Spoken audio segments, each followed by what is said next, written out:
witness at kakaiba na siya.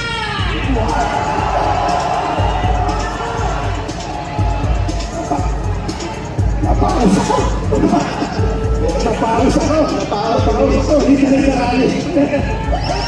Pasensya na kayo. Eto na.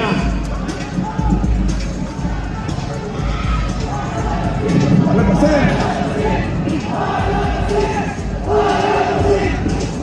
Ito na. Papakilala ko na. Ang surprise witness natin, walang iba, kundi ang mga mamamayang Pilipinas! Sa ganang mamamayan, tanungin mo sa kanila.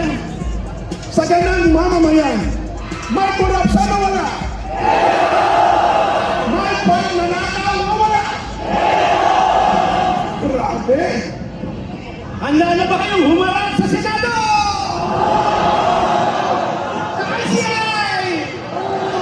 Ang problema, Nelson, Hindi tayo kakasya dun. oo nga, Sabi, ang hinahanap ng tao, yung meaningful na investigation. tama naman. Kailangan transparent!